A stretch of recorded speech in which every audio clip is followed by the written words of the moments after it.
Sin number 3, envy. Yeah, this is going to be one of those posts, the voiceover ones. I even did my hair today, so it's not about that in case you're wondering. So let's talk about envy. I get jealous. It happens. A lot. That's the problem with being part of an industry where everyone is working hard but being treated differently. I think it's impossible to not compare yourself at all. I can't say that I'm above it, beyond it, better than it. I'm not.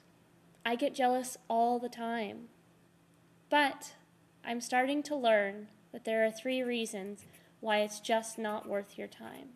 Reason number 1, the idea of short paths and long roads. I recently did a guest post in which I talked about the fact that there are short paths and long roads for every single author. Sometimes we see only the short paths and then we assume that there weren't long roads, but the fact of the matter is we don't know enough about anyone's process to adequately judge whether they had an easy time or a hard time comparatively. We just don't know. So when we look at someone who gets a large deal or a huge amount of publicity or just seems to hit all the right notes, seems to have it easy, we assume that they did have it easy. We assume that they had a short path and that everything went smoothly. And yes, sometimes, rarely, it does happen like that, but for the most part, everyone has had their own long road. Reason number 2, think of all the better uses of your time.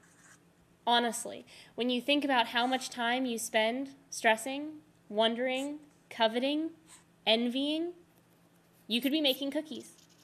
You could be writing books. You could be reading books.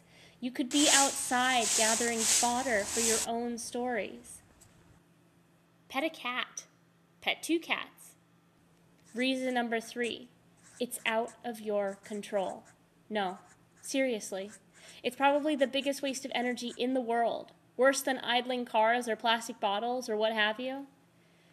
Everyone else's journey is everyone else's journey, and stressing about it, envying it, is a complete waste of your own energies. The only thing about this process that's truly in your control is your writing.